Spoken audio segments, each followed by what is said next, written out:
4 কোটি টাকা ব্যয়ে নির্মিত এই সেতুটি উপকারের চেয়ে গলার কাটা হয়ে দাঁড়িয়েছে স্থানীয়দের জন্য। 4 কোটি টাকার যে কাজ হয়েছে এটা তো জনগণের কোনো কল্যাণ আসলো না। মৌলভীবাজারের রাজনগরের কালার বাজার সংলগ্ন নলু নদীর উপর নির্মিত 46 মিটার দীর্ঘ আরসিসি গার্ডার সেতুটি বর্ষার পানিতে তলিয়ে যায়, ব্যাহত হয় যান চলাচল। এতে ঝুঁকিপূর্ণ হয়ে ওঠে নৌযান চলাচলও। ব্রিজটা উপরে উঠার লাগি কিন্তু সাবেক গাছ রয়ে গেল।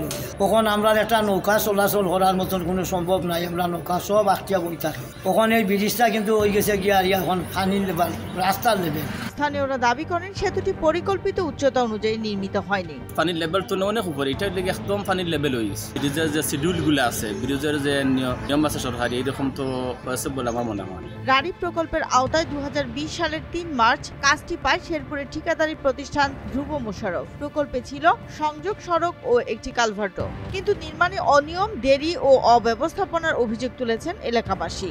কারণ ব্রিজটা বর্ষাকালে পানিতে ডুবে যায়। যতটুকু উচ্চতায় হওয়ার কথা ছিল, আমরা এলাকাবাসীর দাবি ছিল ইঞ্জিনিয়ারিং ড্রয়িং মতে এই ব্রিজটা কিন্তু যতটুকু উঁচু হয়ে নেই।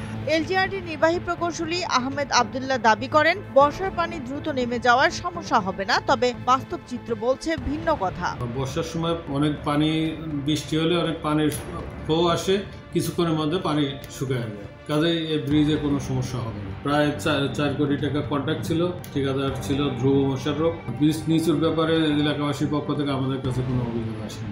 এলাকাবাসীর দাবি পুনর্নির্মাণ ছাড়া এই ভোগান্তির সমাধান নেই। প্রশ্ন উঠেছে, এই উন্নয়ন প্রকল্প উপকারে এসেছে কার? জনগণ নাকি কিছু লোকের পকেট ভারী করতেই ছিল এই পরিকল্পনা?